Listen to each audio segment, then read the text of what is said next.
The thought which has been going through my head recently is the idea of the church having permission to speak. If you're into titles, call it permission to speak. All right? And that's really what I'm sort of agonizing about. And I do so as someone, as I said before, who has been not only within the embrace of the Christian church, but actually someone who has been released from that embrace to partner with people beyond the church. In the average week, my diary will probably now be filled with as many non-Christian interactions and encounters as it might be with Christians, which I'm quite happy about, frankly. And so I'm trying to work out this whole issue of permission to speak. And it's a very hard thing for the Christian church to get that. Actually, if we're going to say anything to the culture, you have to get their permission to say something to them. That you can't just bark at people or shout at them or assume that we have an automatic right to say our piece to the culture. I think a lot of evangelism, Christian apologetics, or even Christian ministry makes that assumption. Charismatic, Pentecostal, conservative Christian engagement works from the premise of our being around for a long time, our being the people under God, our being prophetic, and therefore society had better listen to us, otherwise God's going to get them. And I think we haven't really noticed that the world has changed, and it just does not work like that anymore. It's a little bit like the shift which takes place, I guess, between a parent and a child. My two children, my wife and I have two grown-up kids. Well, she had them, I claimed them. And so our son is something like 28, our daughter is 25. And I can't quite work out precisely when it happened, but at some point I knew I couldn't just tell them what to do. I had to negotiate. In fact, at some point I had to begin to say to my son, well, look, if you need my advice, ask for it, and I'll tell you. If you don't ask me for it, I'll keep stump. So the rule is, he's an adult, she's an adult, they're both married people. If they want advice, they'll come and say, Dad, what do you think about this? And then we will say, blah, blah, blah, blah. You know, occasionally we'll give advice, but it's, you can leave it or take it. So I'm not sure precisely when it happened that I was no longer able to say, go to your room, read the book, switch off the telly. But the contract has changed.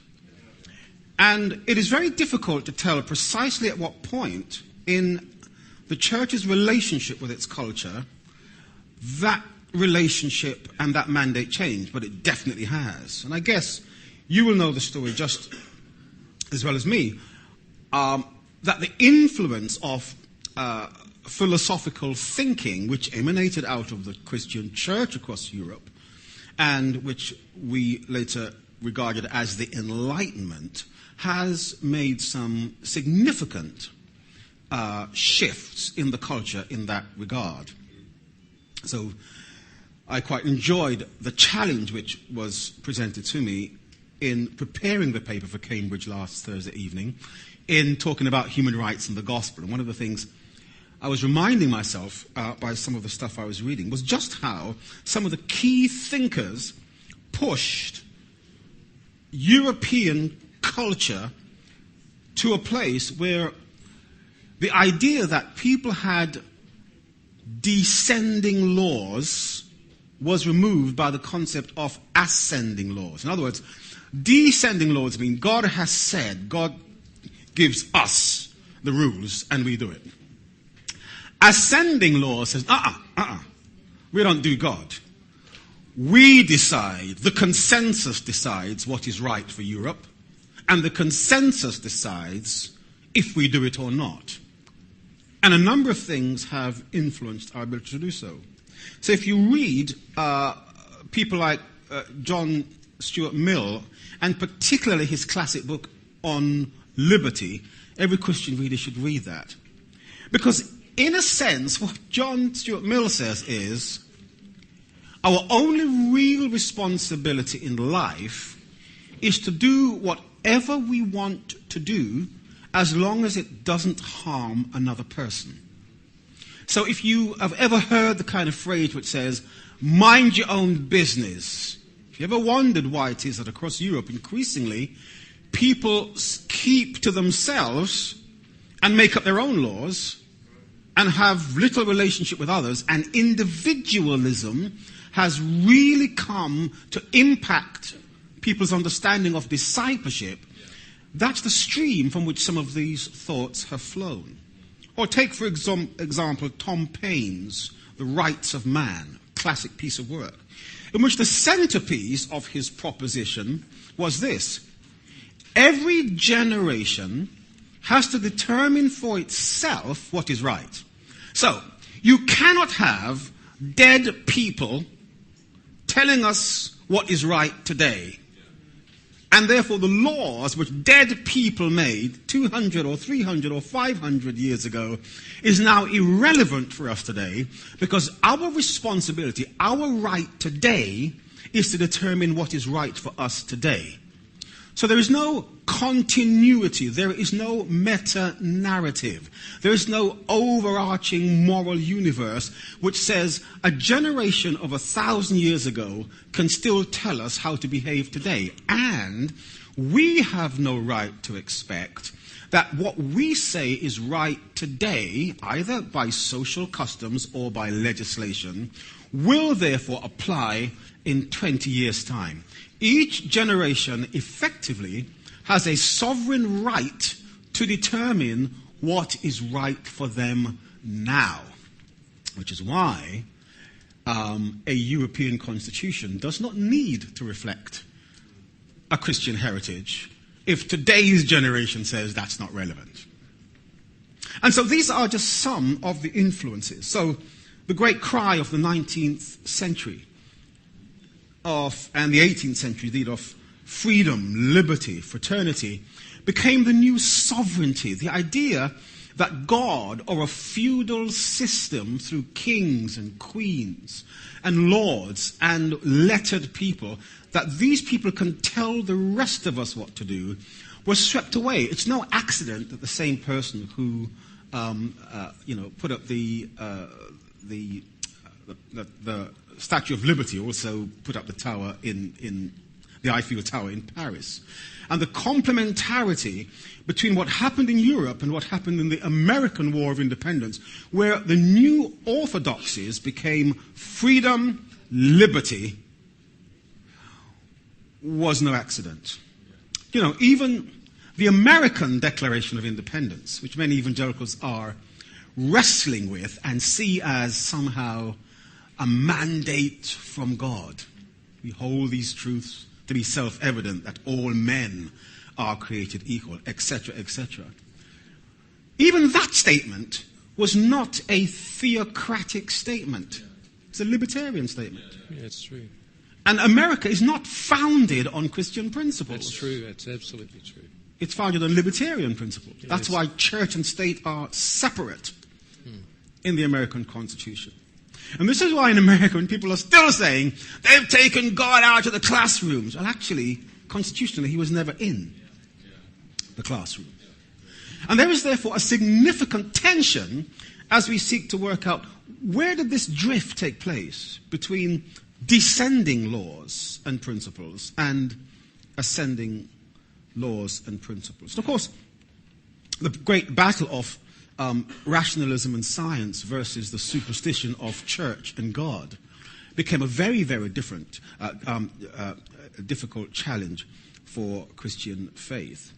So even now, if you are asking for what I would describe as a ceasefire between people of faith and people of non-faith in the public square, it's a very difficult thing to negotiate. Cardinal Murphy O'Connor, the cardinal of the Catholic Church in the UK, has just finished a series of lectures, very high-profile lectures, about Christian faith in the public square. The first lecture he had was a gentleman you may or may not remember who goes by the name of Tony Blair.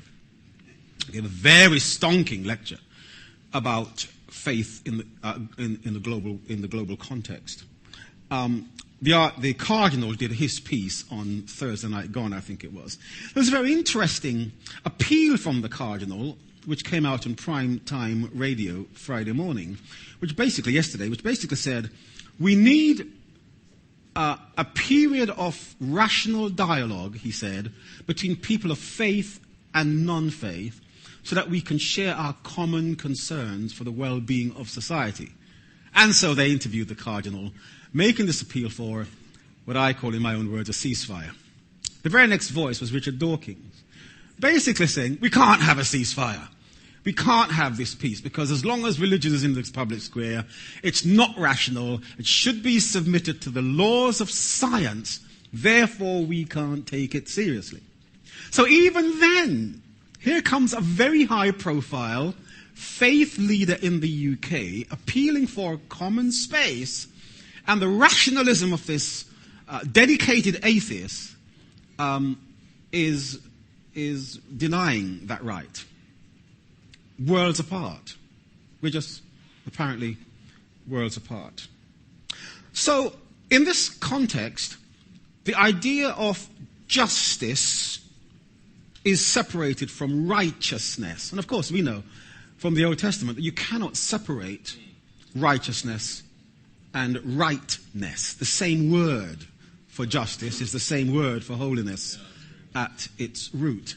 And we know that if you seek to execute justice in the absence of righteousness, you end up with a very cold, harsh, mechanical, mechanistic response.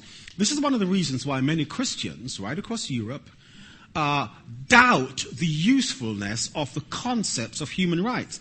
Because human rights, as it has come down to us for the last 60 years, has been mediated or communicated through totally rational secular values, materialistic values, devoid of God. And we are rather suspicious that anything which leaves out God is therefore egocentric and humanly driven, and therefore we are nervous about human rights in the absence of God. It's one of the key things which will challenge us again and again in the future, how you bring God and human rights together. And this massive separation is because we have forgotten that justice tempered with morality and righteousness is a very hard thing to achieve just by law alone. And so the separation between the values of the church and Christian faith and what the public square demands of us is a very tenuous one indeed. I think there's another huge challenge which comes to us as a result of all of this, and it is the tension between the idea of theocracy and democracy. Now, it's a little bit of a bee in my bonnet, as we say in England. It's something which I keep going on about. Because a lot of the political activity Christians are now engaged with across Europe and the States is premised on the idea that we are in a theocracy. That is, the rule of God applying in our culture through laws and legislation and customs and social norms. That somehow, because Europe has a Christian heritage, God is still in control of Europe, and therefore we expect everybody to behave as though everybody is a Christian. And there's a lot of Christian lobbying which is working very hard to see the reversal of legislation which is anti-God, and to see more and more legislation which is influenced by Christian values and Christian thinking. Let me tell you, it's not going to happen. It's not going to happen. Now, this will shock some of you to hear me saying that. It will certainly shock a lot of people in the UK to hear me say that, because a lot of what the Evangelical Alliance has done, I think very well, I think what a lot of our member bodies have done over the years, and very well, very respected organizations, have been about political lobbying for many years, and we do it well. But I think, increasingly, our political activity in a liberal democracy will be prophetic action, not transforming action. And if we're expecting political engagement to bring transformation to the nation, we're going to have a long wait. Our response in Parliament as we hold up Christian values is to be a restraint, is to be an influence, is to be a challenge, is to be a prophet at the door. I do hope that we make incremental input into parliamentary processes, humanizing it, keeping it away from extremism, checking secularization in the legislative process. But I doubt that we will see in the foreseeable future significant new steps in Christian influence in politics or legislation as it relates to issues of morality, ethics, even genetic engineering, and so forth. I'll tell you for why. It's because we're in a liberal democracies. And Tom Paine rules okay. Each generation works out what is right, and the consensus determines how politicians must behave. It's been that case for a long time. So there's a big difference between a theocracy and a democracy under God's sovereignty. You will notice that rhymes very well. Theocracy, democracy, sovereignty. And I made it up. I made it up. So that our task is not primarily changing laws. Our task primarily is changing minds and hearts and values. You know, when Wilberforce saw the overturn of the slave trade, he said something very important. He said, God has set before me two tasks. One, the abolition of the slave trade. Secondly, the reformation of manners. Don't know what that means precisely. It's a great idea. It's the equivalent of what Martin Luther King, the American Baptist civil rights movement leader, called a revolution of values. The abolition of the slave trade and the reformation of manners needed to go together. You know, before they abolished slavery, they had to do a massive task of changing minds. They had to convince people that black people were human. That was philosophical argument. It was theological revision. And it took years for some of the best minds to say to some very good minds, black people are human too, whether they've been baptized or not. Secondly, they had to argue hard on economic realities. These were rational arguments which said, this institution is a waste of time because it's going to die anyway, as we know it. And thirdly, they had to argue, this thing called slavery is immoral and must be destroyed. The reformation of manners, which is why you have Wilberforce not just doing abolition of the slave trade, but doing a tremendous amount through a vast number of societies and organizations to educate, to challenge values, to get rid of drunkenness in the streets, to get rid of debauchery in Parliament. The reformation of values. Because unless the values were changed, people would only vote in certain ways. Unless you saw as a slave owner, and by the way, in the 18th, 19th century, if somebody called you a West Indian, you weren't black, you were a slave owner in the Caribbean. That was a West Indian in the 18th century. So they had to convince the West Indians that slavery was wrong. They had to change their minds through campaigns and arguments. It was a dialogue. It was a conversation. It was a shift of values. I think we make a significant mistake in Europe if we assume that shouting loud in the public square is going to change values. We have to do a lot more than that. And some of it is about the agenda for change I was talking about before the break. But I think the only way we negotiate a kingdom culture across Europe is by recognizing that we have to gain permission to speak. Well, I did say that this is an audition, so that was a very long introduction to the key points I want to make. And the key point I want to make is this, that whenever God's people spoke out beyond their own culture, they always had permission to speak. You see, the 8th century prophet spoke powerfully to Jewish people in ways which sometimes didn't seem as if they were asking permission. They just said it. Why?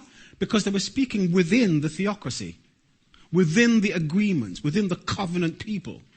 But whenever God's people spoke beyond the covenant people, they needed permission. That's excellent. Sure. And the difficulty with us in our prophetic responses is that we think we can take a theocratic arrangement and put it in a democracy and get away with it. We can't. We can't.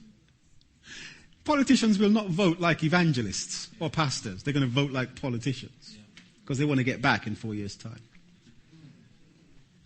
Let me draw some principles in my early thinking process, which may or may not be helpful to you. I think the first thing I'd want to say about permission to speak is that permission is a risky business. There was a woman, a Jewess, became a queen in Persia. The word on the streets outside the palace gates was that her people were destined for genocide. She had to change the king's mind. It was a high risk. She did the fasting, she did the praying, she mobilized her people beyond the palace gates, and there came a momentous moment when she needed consent to speak. And that permission was the difference between life and death. Not just for her people, but for her. There was no way Queen Esther could have barged in to the royal presence for 2 reasons. One, it was against the law. Perhaps even more importantly, her predecessor behaved like that and lost her job. And you need to remember that Esther was there because the previous queen got past her station, didn't know her place, didn't know how to do protocol. So for Esther to do the protocol was doubly important. It wasn't just the law. It was her predecessor, the previous queen who she replaced, didn't do protocol. And sometimes, ladies and gentlemen, permission to speak is a dangerous game. If we're going to dialogue with our culture, sometimes it's going to have to be a matter of life and death. Sometimes we put ourselves in places where the risks are high. I sometimes meet with Christian leaders who say, oh, we're not doing the media because they tell lies and they misrepresent. We will just preach God's word in our pulpit. Well, do. Fine. And so talk to yourself and see how much you change the world. But if you're going to get into the arteries of the culture, you have to take the risk. You have to take the risk of being misrepresented, lied upon, and abused. I remember about 4 or 5 years ago, maybe more, maybe 8 years ago now, I was preaching at the Christian Socialist Movement Sunday service. And the Christian Socialist Movement has a very close relationship to the Labour Party. And the year when I was speaking at that Sunday morning worship, They were Brown and Blair were in the middle of the most horrendous argument, which sort of creeped out into the public domain. And the subject they'd given me to speak on was reconciliation. And in the crowd was Brown and Blair and all the cabinet ministers. 4 o'clock in the afternoon, my phone rang. A journalist from the Times. Reverend Edwards, I hear you were preaching to the Prime Minister today about reconciliation. I said, no, I was preaching about reconciliation, and the Prime Minister and Mr. Brown happened to be in the congregation. So, were you encouraging the Prime Minister and Mr. Brown to be reconciled? No. I was preaching to a congregation about reconciliation, and they happened to be there. But surely you must recognize that, they have been rather at each other's throats recently, and such a message would really be very applicable to their situation, wouldn't it? Maybe, maybe not. But I was in a church preaching about reconciliation, and the Prime Minister and Gordon Brown happened to be there, and I'd be really quite disappointed and annoyed if the Times suggested that I was preaching to the Prime Minister about being reconciled to Gordon Brown. Next day in the Times, preacher admonishes Brown and Blair to be reconciled. Okay. So in days gone by, you could have been sent to Australia for something like that. You could have been, you could have been sent down under. Speaking, is that a subject for debate? Okay. So, gaining permission can be risky. Gaining permission for the first century church was risky every day. And the problem with Christians in the 21st century is that Christianity has spoiled Christians. And we think that Christian witness is about standing in the place of power and telling everybody else what not to do. Not even what to do, but what not to do. And our prophetic focus has been about telling the world what not to do. Very puritanical. Somebody once said that a Puritan, by definition, is somebody who suspects that someone somewhere is having a good time. The second thing I want to say about permission to speak is that permission to speak only comes with added value. We gain permission to speak when we bring value to the issues of the day. I don't have time to read the text. But what made foreigners like Daniel and Joseph rise to prominence? It was because they had answers to the intractable and difficult questions of the day. Christians gain permission to speak when we bring answers to real issues. If Egypt is about to experience starvation, don't tell us how immoral we are. Tell us how to deal with the starvation. If the world is suffering from AIDS and HIV, don't tell us that we've sinned and therefore we deserve it. Tell us how to care for people with AIDS and HIV.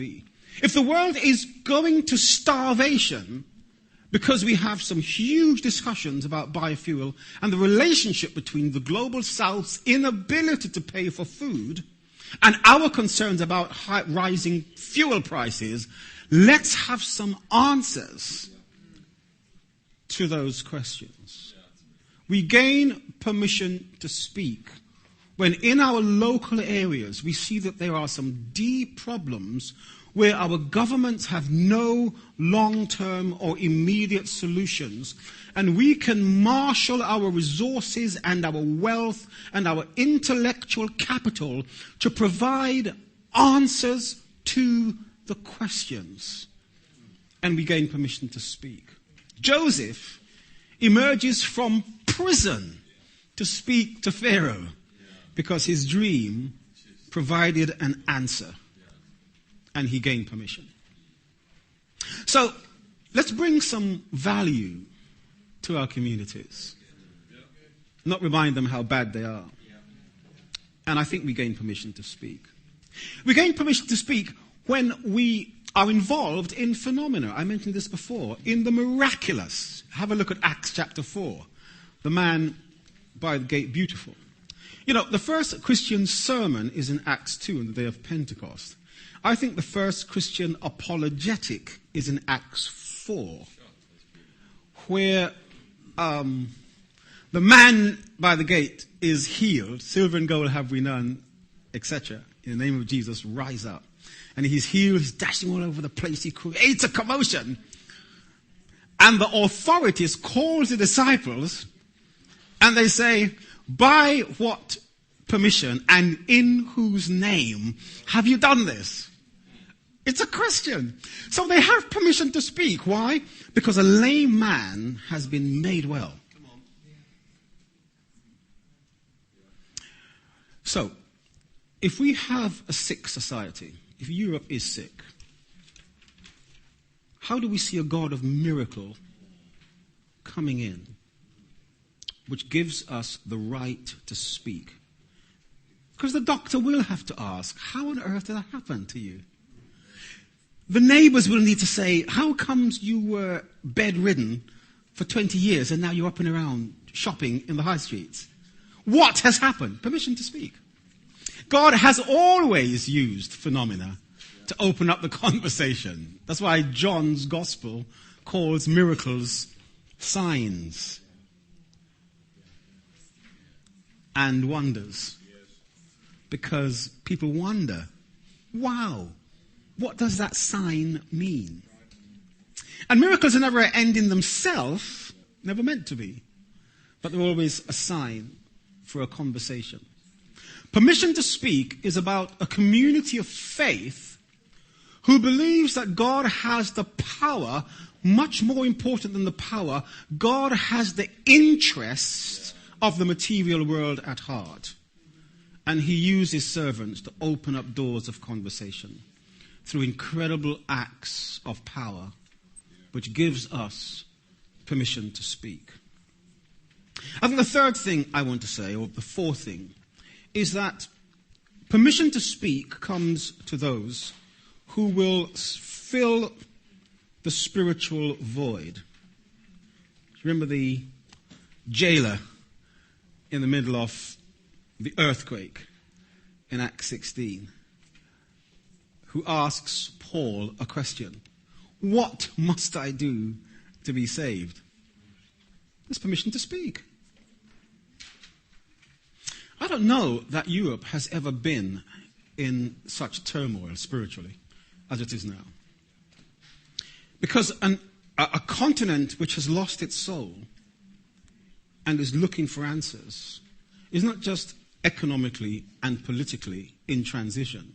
It is also spiritually in transition. This is why, although people across Europe have little confidence in institutions and organizational Christianity, it is still a deeply spiritual continent. You know that better than me. Many of you do that kind of engagement as a natural part of your ministry. I remember in the year 2000, the BBC did a massive survey across the UK.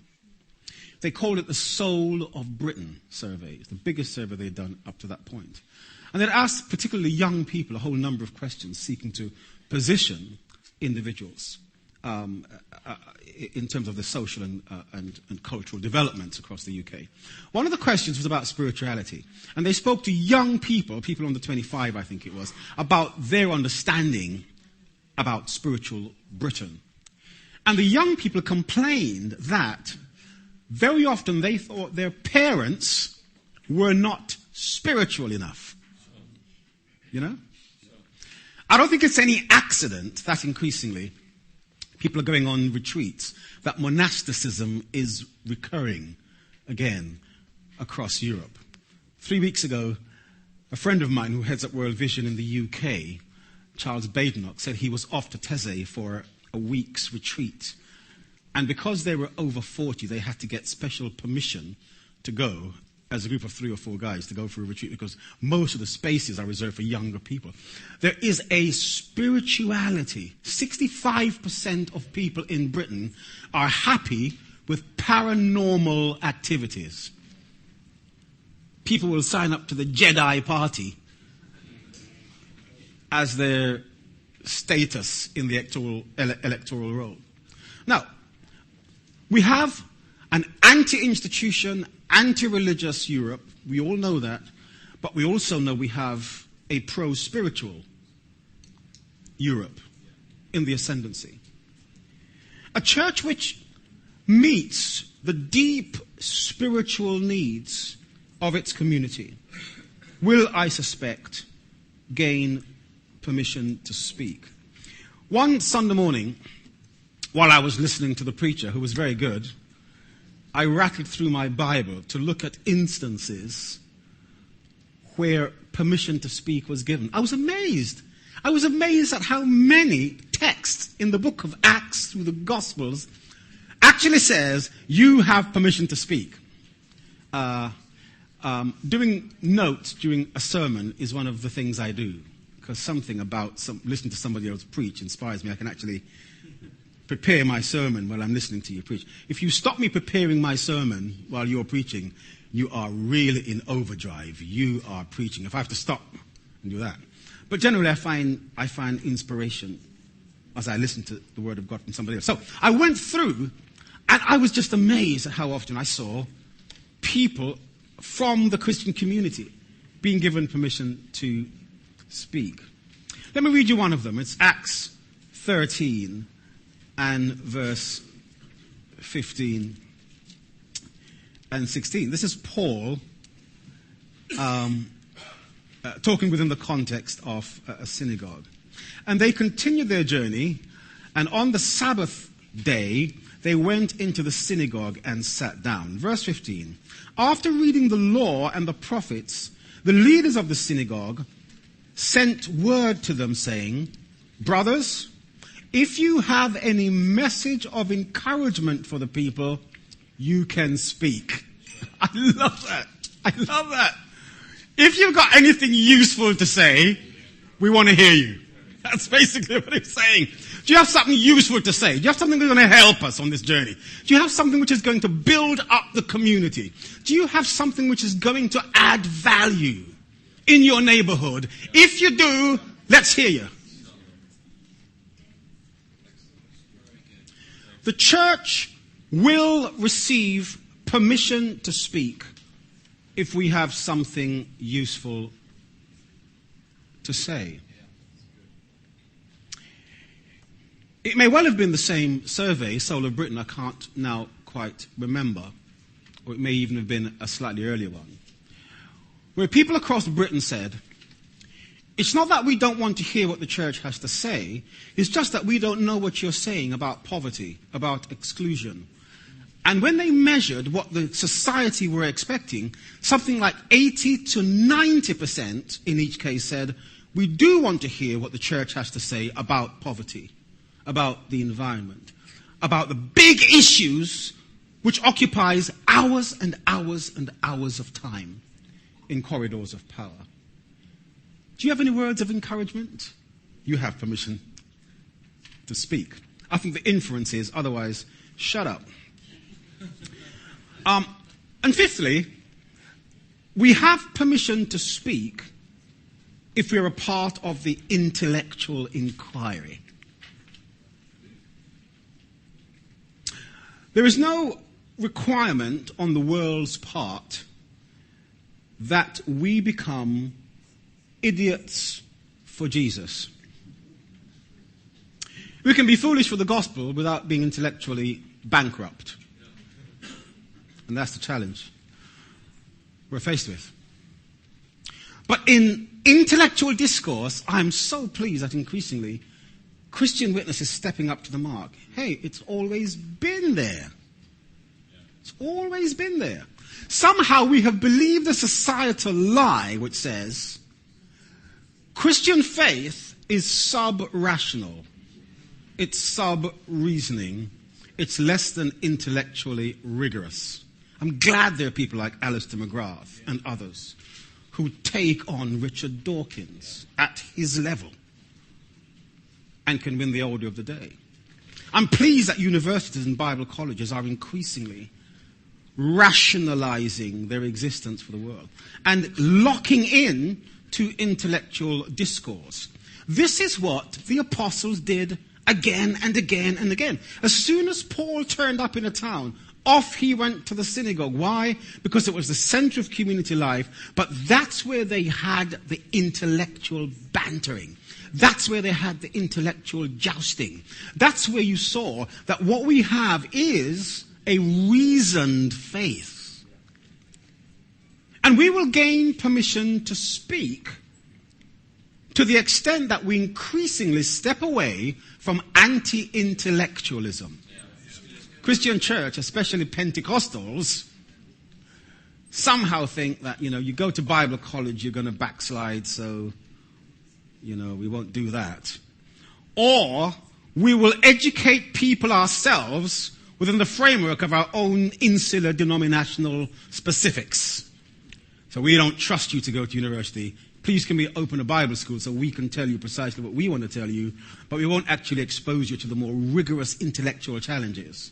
We kind of do internship education. That's fine. There is a place for internship education, and I'm not decrying any local church or denomination which has its own frame of reference for educating its people. But that should never screen us off from being exposed to the high-grade intellectual battlegrounds which are out there. That should never allow us to feel that we've got to insulate our people from rigorous intellectual inquiry. Because the Bible has been around for 2,000 years. It can handle it. We gain permission to speak when we are intellectually robust. Acts 17 and verse 18 and 19. May we learn more about this new teaching, they asked Paul. We gain permission to speak when we are willing to speak truth to power. And this is Paul before Agrippa. Agrippa said, I want to hear this man myself. In verse 1 of chapter 26, they say to Paul, it is permitted for you to speak. Permission to speak is, I think, far more critical to us than we have probably consciously thought. As I do the audition with you today, I want to draw my thoughts to a conclusion with a few final ideas I hope will be useful to you. I think what I'm really talking about is this, that permission to speak is far more radical than we might think at first glance, because what it does is says we have to remove the notions of power which comes with our thinking about ourselves, and maybe begin to think about influencing the world around us, because we have to get consent, and we can't just barge into our culture. I think the second thing which it says to us is this. It takes away our arrogant superiority about the rest of the world. I think the third thing it says to us is that we have to redefine what church is. I was hoping to talk a little bit about citizenship, and I did last time I was here. But I think when we talk about permission to speak, we're actually revising what the church is. As we hear these things from time to time, the kind of issues you will deal with here in these conferences can be approached in two ways. You can either say, Mal has brought us together to hear some provocative people from the United Kingdom and elsewhere who have far too much to say and speak far too quickly for translators to cope with. Or you can say, what's going on here is an attempt to redesign what church is.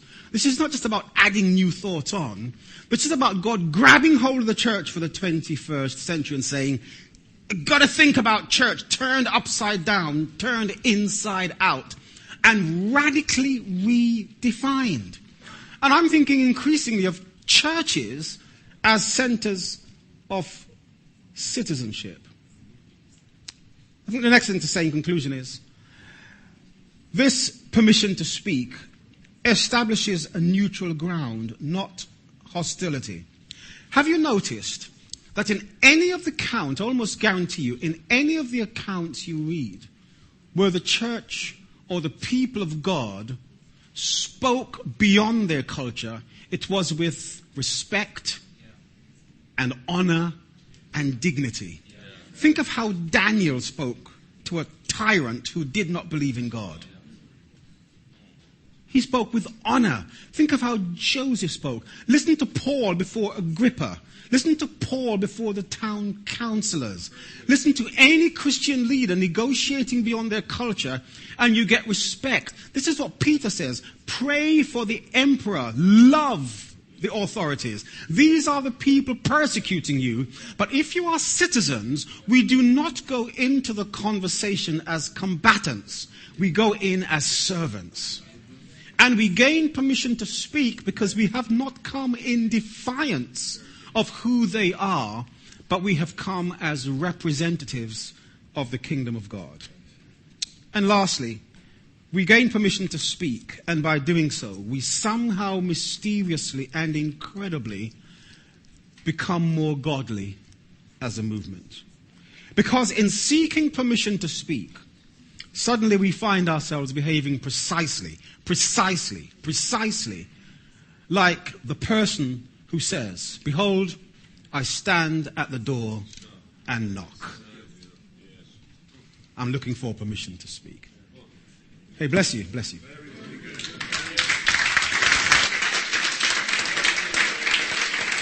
Thank you.